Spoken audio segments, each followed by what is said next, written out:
All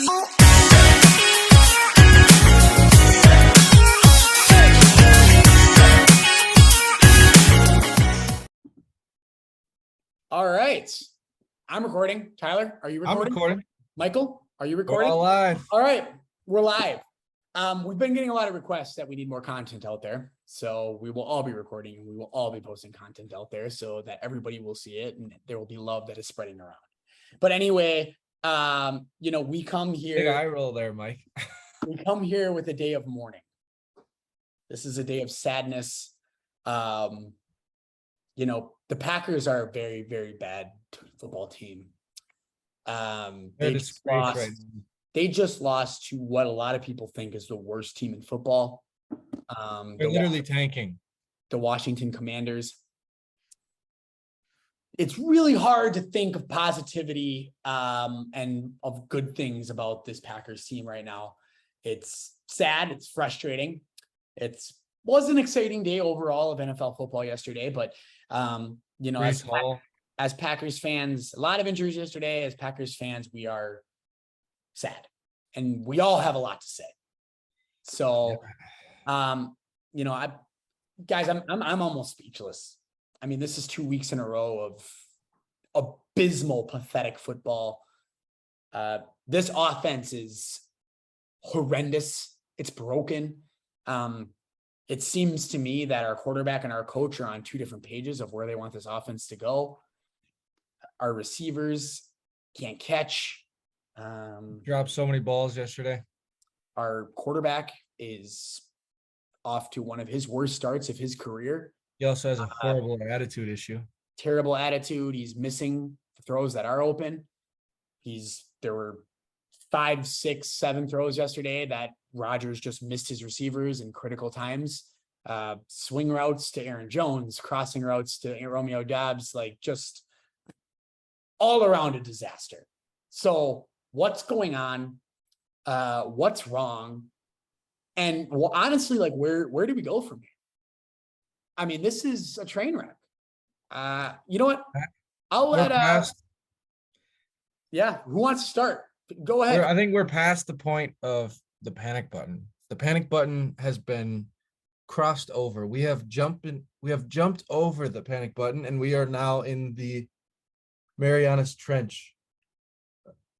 So, Tyler, what do you see? Of depression. What are our biggest problems? Where do we start? Problems? I think a few things.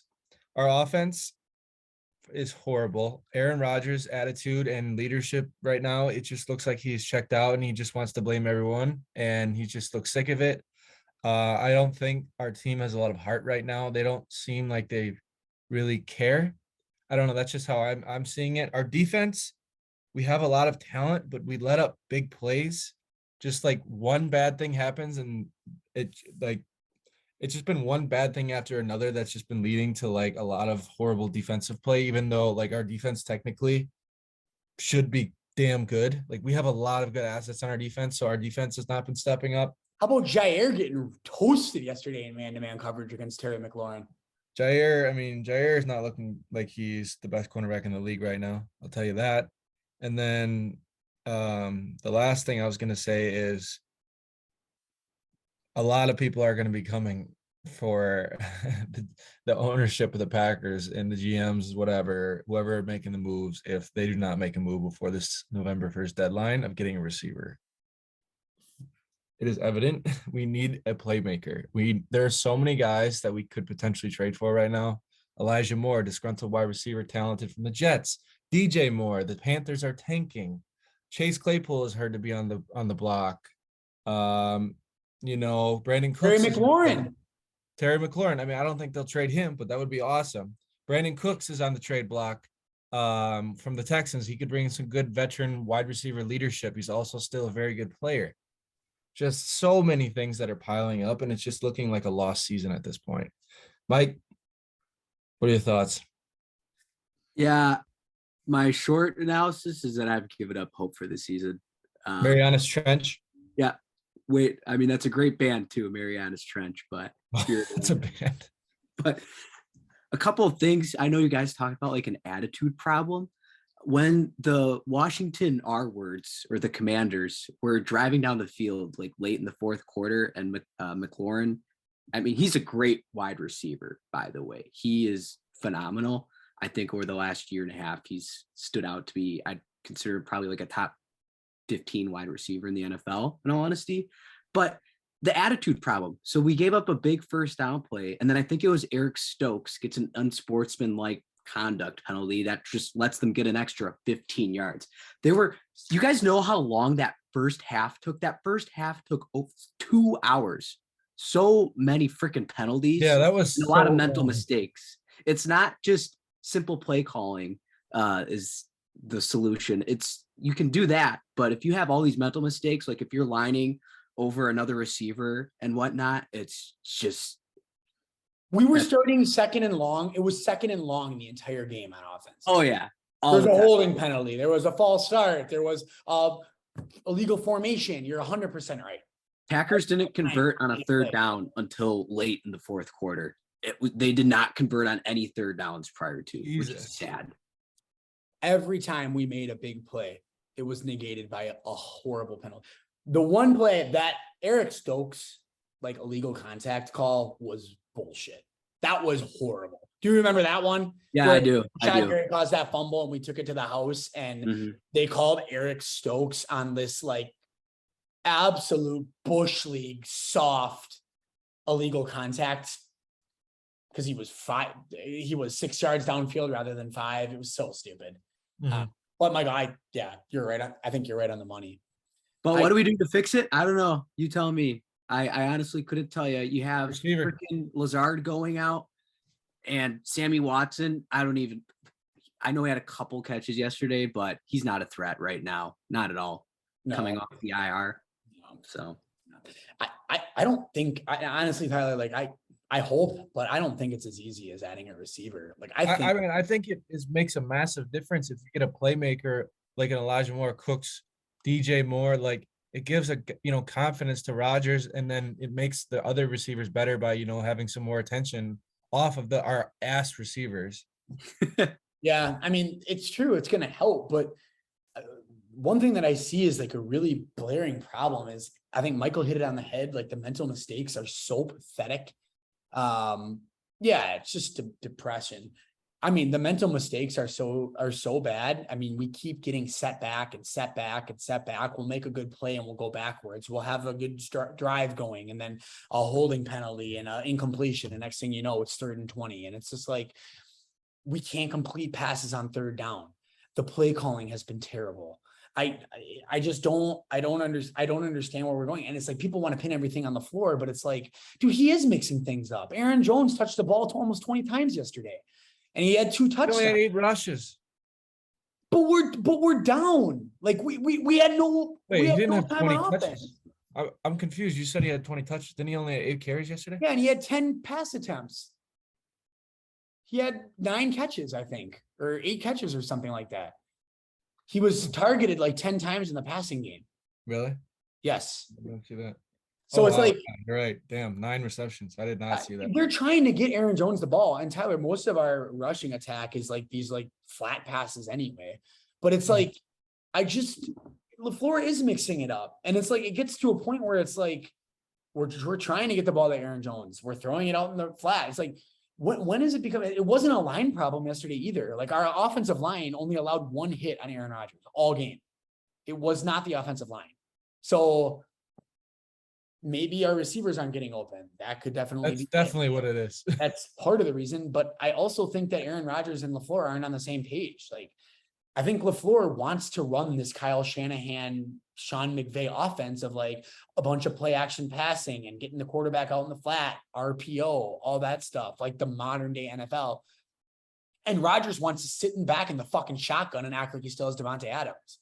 I think that's like what's a really big disconnect for the Packers. It's like, you don't have Devontae Adams. You can't keep playing like you had Devontae Adams. You have to start changing it up and trying to work some other ways to get receivers open, because Rodgers just sitting back in the shotgun isn't doing anything. Nobody's getting open. It's like, I don't know. Breaking groin. I just got an update. Per Adam Schefter, he just called me. Oh, really? Adam Schefter just called me and said that the Colts are benching Matt Ryan this week. And they're putting in Sam Ellinger. Wow. Yeah, that's hilarious. Matt Ryan has a shoulder sprain. No, they're Yeah. Sam bench- Ellinger takes over at QB. Matt Ryan has a grade 2 shoulder sprain this week and will not practice. Nick Coles will be QB. well, that's not what I heard from Adam, which was just Adam was just telling me that they are benching him. I heard another breaking grind. What? Brees Hall tore his ACL. I'm so sad. I love Brees Hall. He was clearly going to win offensive MVP or whatever it is, offensive player of the year. He looks like an absolute animal. I now think Kenneth Walker has a chance to win offensive player of the year. Did you guys see what he did yesterday? No. The Seattle running back? Yes, he did really good. He has been absolutely torching people. 74-yard touchdown. His first, one of his first times, actually getting significant time. He had a 68-yard touchdown, 178 yards, 2 touchdowns yesterday. I mean, he looks like a freak. He hit over 22 miles per hour on that run, which is the fastest. It was set. The record was set this year. Brees Hall in his first touch with his big touchdown, and then he tore his ACL. But then Walker broke that record later in the day. Oh my gosh. That's crazy. But hey, before Ty, I want to talk about your Steelers, but Max, do you want to wrap up any other thoughts on the Packers? Yeah, I would say that I think Joe Barry made some good adjustments yesterday. We were blitzing a lot more. We played man-to-man coverage. I thought that was good. What's our optimism? What's our optimism takes here? Our optimism take for me is we better fucking get a receiver. That's my optimism. Okay. Very surface level, but it just gotta happen. Yeah, it's hard to be upset with the defense too when they're on the field for 80% of the game. I kind of makes it difficult on them.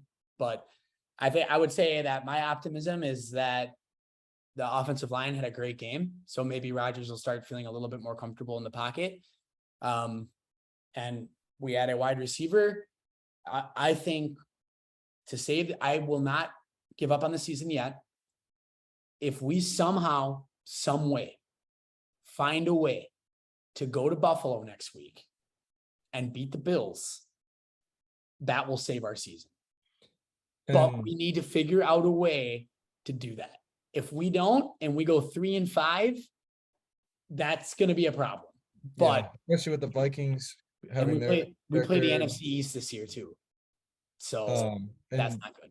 Mike, before you go, just to kind of bounce off Max's point there, did you get to the Aaron Rodgers interview saying at the end of the game, this isn't great, but this is what we needed, I think, to basically get wrecked and lose. He's like, we're going into the Bills next Sunday. And he was being all weird and cocky, Bills Sunday night next week. Let's see what happens. It's okay, you're being a little cocky there, Mr. Rodgers. And then he also said, this is you're goddamn right. He's like, you're goddamn right. I believe in this team. This is the best thing that could have ever happened to us. It's just what are you doing here? Is this a motivational speech? Because I don't understand. We've lost to 3. Granted, I don't think the Giants and Jets are bad. I really don't. Giants are 6-1. Giants are 6-1, and the Jets are 5-2. 5-2, 5-1. Well, they just lost their best player. Now their offense will be horrible. I think the Jets are screwed. But Mike, hey, don't doubt Michael Carter. You better watch yourself. Michael Carter's the GOAT. He's a good little player. But Mike, you have any optimism points? Yeah, I figured out a way how we can be stress-free next week. Bench Rodgers?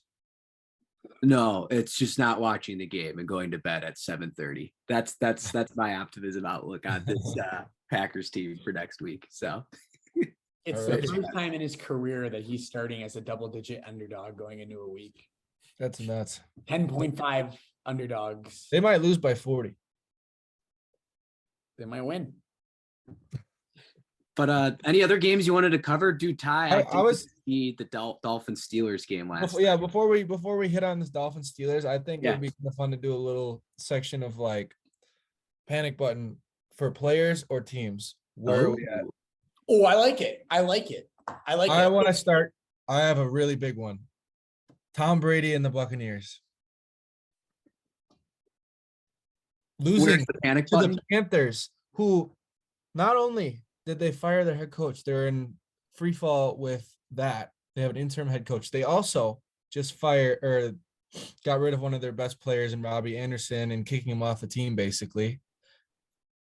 And they actually lost their best, or they traded their best player. They're literally tanking. They got rid of Christian McCaffrey, arguably one of the, I mean, he might be the biggest playmaker in the league. And they got dominated. They scored 3 points on the Panthers. PJ Walker was their starter, and I mean, beat Tom Brady and the Buccaneers. The Buccaneers are, always Super Bowl favorite contenders. Like, I think it's officially time to say that I'm feeling a little nervous for Brady and the Buccaneers. Panic button. Where's your panic button? Because right now you said the panic button for the Packers was in the Marianas Trench. I'll say they got to be the Buccaneers. Got to be Buccaneers. worse than, right? Buccaneers. I wouldn't say it's worse. How? You're right. It should be worse. Now that I'm thinking about They have all their starters.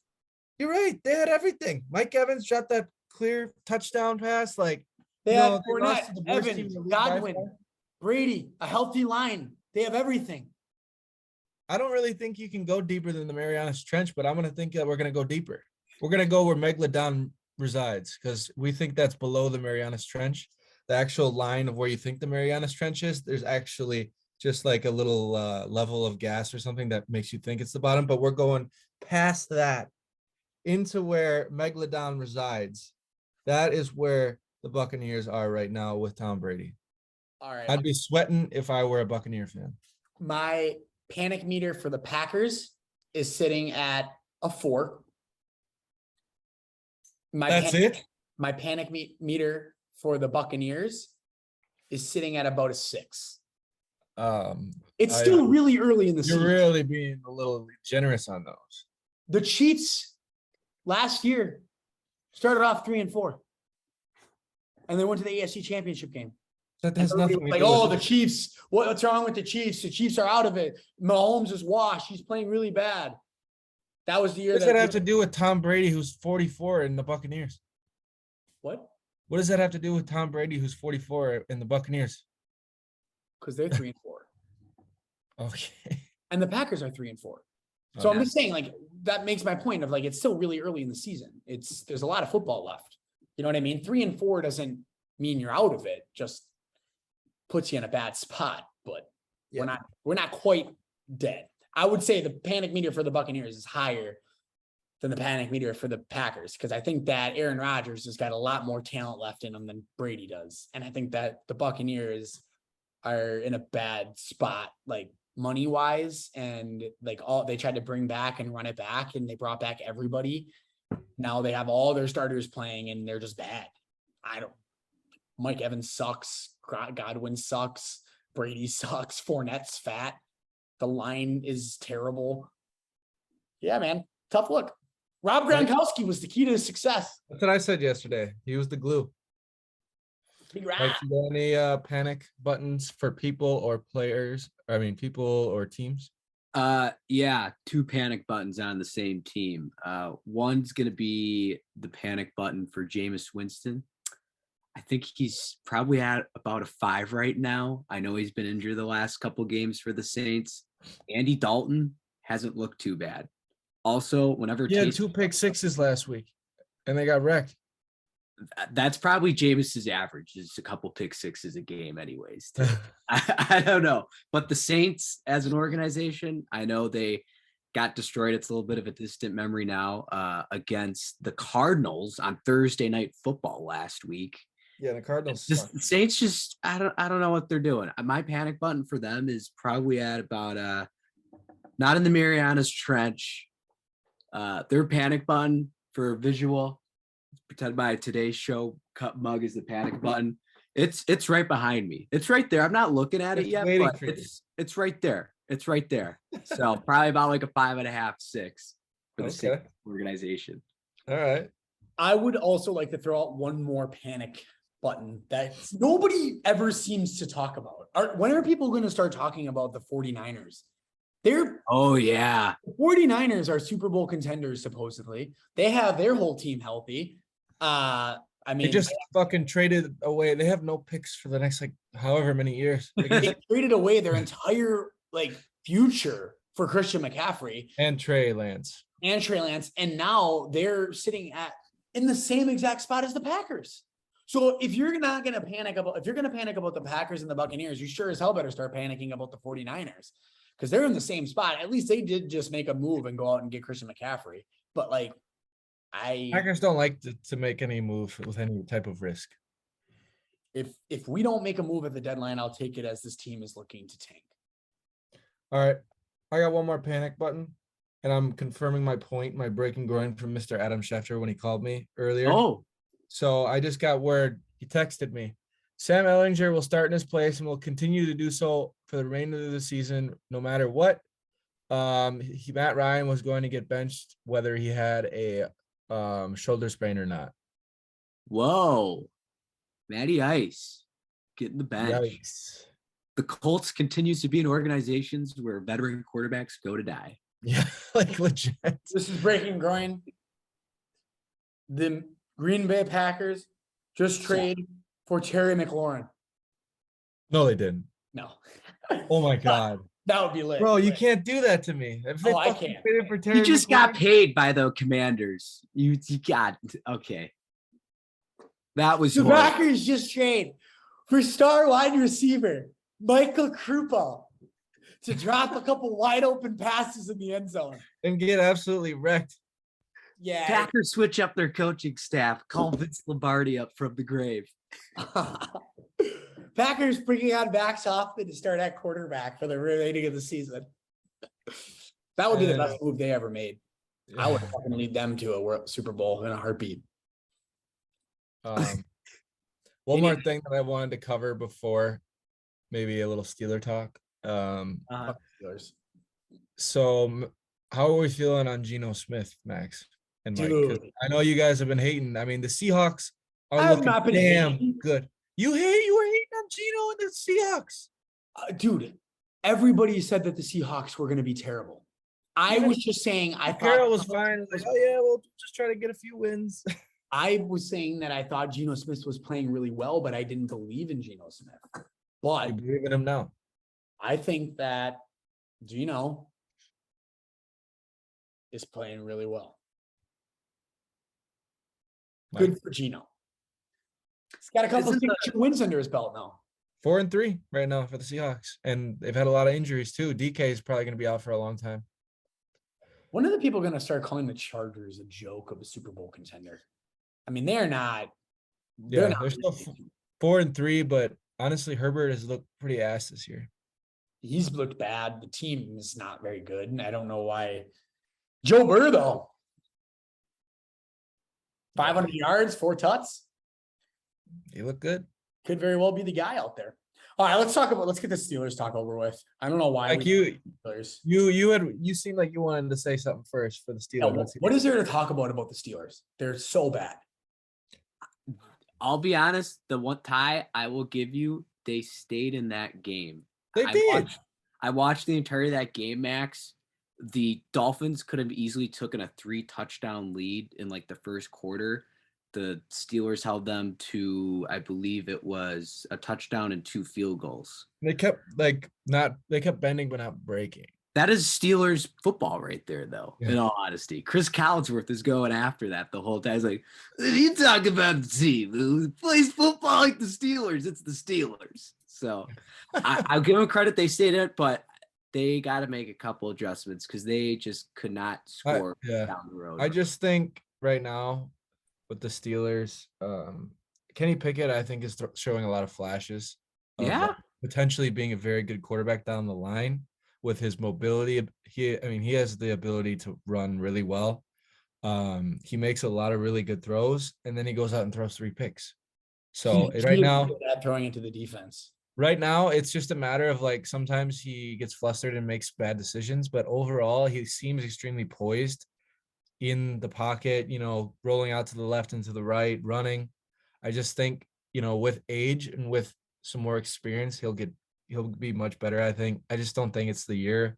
of the Steelers. I think it's just going to be, a bunch of more ugly games and hopefully some more development for Kenny Pickett. And, next year getting some more offensive linemen, doing some adjustments on the defense. Yeah. I mean, getting TJ Watt back instantly makes Yep. the Steelers contenders again, but it's Kenny Pickett. He is working out with Jameis Winston. So there could be, No wonder he's throwing so many picks. it could be correlations as to why he's throwing 5 picks a game. I'm starting to wonder if Kenny Pickett thinks that like he might be colorblind. There might be, He might be. he might be throwing it directly to the Jameis, didn't he have an issue with his eyesight? He had to get eye surgery. Yeah, Jameis had to get eye surgery, so I'm thinking there might be a correlation because he's throwing it directly to the defense. So, I'd like to know why he's doing that. But other than that, I think that there's hope for Pittsburgh. Their line sucks, so they need help there. Obviously, they probably need some help at receiver. No, they do not need help at receiver. Who's They their- have. Did you see how good George Pickens looked this year? Did you see that touchdown catch? The crazy athleticism he has. Chase Claypool is still a very good receiver. Deontay Johnson, I think, is a top 20 receiver in the league in terms of talent. I mean, Pat Fryermuth is catching so many balls up the middle. Najee Harris is a great receiving running back. I don't think they need that at all. I think that's the absolute last thing they need. It's okay. I don't really watch the Steelers that much. Yeah, I was gonna say you really haven't been watching. They're The only they're really boring football to watch. Oh yeah, I mean, I don't blame you for not watching. And the Packers. So, They're both tough to watch. but Mike, do you have anything else to add? Or Yeah, Ty, I think I counted 4 times that the Steelers dropped potential interceptions on defense. Yes, There were that's- a couple that were, 4. Their 4. They D-backs- weren't tipped or anything like that. It was literally. and then just Received on the field. Okay. All right. That's all I had. let's get into our top 5. Let's all right. I'll give a little background on this just because so it doesn't seem so random. I was with It some does people anyway. this week. We were it's very random. I was with some people this week. We were just debating breakfast foods, mainly cereals, but I was like, I figured why not just do breakfast foods? We're gonna do top 5 of our favorite breakfast foods. Mike, why don't you start us off? I do have an honorable mention. You got yeah, why not? That's gonna be Belvita bars. That's what I survive on. Those are single damn morning. good. So I love Belvitas. Which ones you get? You gotta give the specifics. So let's see. I actually really kind of alternate between blueberry and cinnamon. Sometimes there's like that weird cranberry. The fruit sandwiches flavor. are good too. Ooh, they are. They are really good. But for people on the go or who just don't really have time to make breakfast, you just get a cup of Joe, dip your Belvita in there, and boom. So honorable mention, Belvita. We'll say blueberry. That seems like such a dad thing to say. You sound like a dad. That's usually what I do. All right, let's go number 5. Donuts. I think they're super yummy. You get an Eau Claire, you got a little bakery, you get a little donut. Starts off your breakfast really well. I don't know. Number 4, French toast. Oh, I yeah. think French toast is delicious. It's not even that hard to make at home as long as you have a skillet, some eggs, milk, and cinnamon, and a little dash of vanilla. You can make a beautiful homemade French toast. Add a little syrup on there, whipped cream. I don't know. Number 3, another one of my favorites is going to be a good old omelet. If we need to get specific into omelets, I guess No, we don't need to say- get specific into omelets. Omelets could have categorized as eggs, but I guess we'll just. Well, it's an omelet because there's. I more than agree. one type. Nothing better than an omelet on vacation. Number 2, I'm going to say waffles. Growing up, I loved Eggo waffles. You just put them in the toaster and you could eat them. Just like 11 and Stranger Things, you get some Nutella and waffles or whatever she put on. Mhm. And number 1, it's a little bit of a pander, but I'm going to go with, it's got a ends in oats. I'm going to say overnight oats. No, it's really good. You just put it in the fridge the night Just a before, stretch. and it It's delicious. You can put some fruit in there, a little bit of sugar. You can. That's how I feel about that. You're set for the day. It keeps you full. So All right. Well, I'm gonna go. Number 5, I'm gonna go eggs. Scrambled, over easy, however you like your eggs. Eggs at number 5. I'm not also a huge breakfast guy, so we're just gonna kind of roll with this. Number 4, I'm gonna go pancakes. Pancakes are the GOAT. Absolutely love pancakes. Are they the GOAT though if they're ranked number 4? Good point. So they're Good not point. but they're very good. They are not the GOAT. I do love pancakes, and that's that. Number 3, I'm going sausages. Oh, Little sausage link action, maple sausage links. Can't go wrong. Number 2, I'm gonna go, since it's separate, I'm gonna go omelets at number 2. And number 1, bagel with cream cheese. this is one of the worst lists I've ever heard. That was Max had no insight into any of his choices other than it's the GOAT. I like it. I'm not a breakfast guy. I don't eat. I never eat breakfast. I literally Bagel and cream cheese is number I one. cannot believe that list. That was That was a great list. a very sad and depressing list. You're All making right. overnight oats. Let's see you greatest list of all time. Let's see how this goes. I'm going honorable mention just for me because it's a little psychotic, but I know you, Max, you might know about it. I like to go to Quick Trip sometimes before we golf and get a nice spicy chicken sandwich for breakfast. What? Even though I know it's a lunch item sometimes, just I'm representing for all the people out there that like lunch items for breakfast as an honorable Okay. mention. I like spicy chicken sandwiches for breakfast sometimes. So that's me. Like refrigerated pizza, Yeah, why not? Number 5, a big juicy pound of icing cinnamon roll. Ooh, good Oh, one. making myself hungry thinking about a cinnamon roll, but surprised that didn't make your list, Max. I'm a big cinnamon roll guy.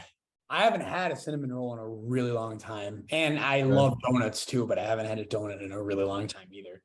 Yeah, that's fair. I always feel like an absolute hog eating donuts. Oh yeah, but they're so good. You go to Krispy Kreme and get a couple donuts. Yeah. Oh, they're so. We got me and Jack got the Glazers But the other day. It was oh.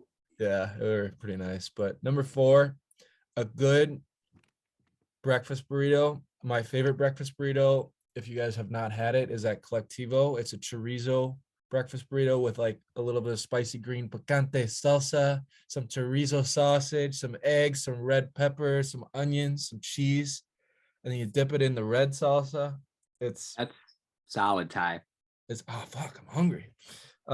Number 3, I like a good breakfast bowl, some country potatoes, some sausages, some bacon, maybe some breakfast gravy with cheese on top, some peppers, onions, all of that.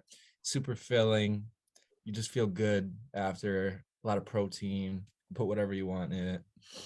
Number 2, I think Max will agree with me on this one. I'm surprised it was not mentioned, but we love our skillets, our breakfast skillets. I'm surprised that was not mentioned.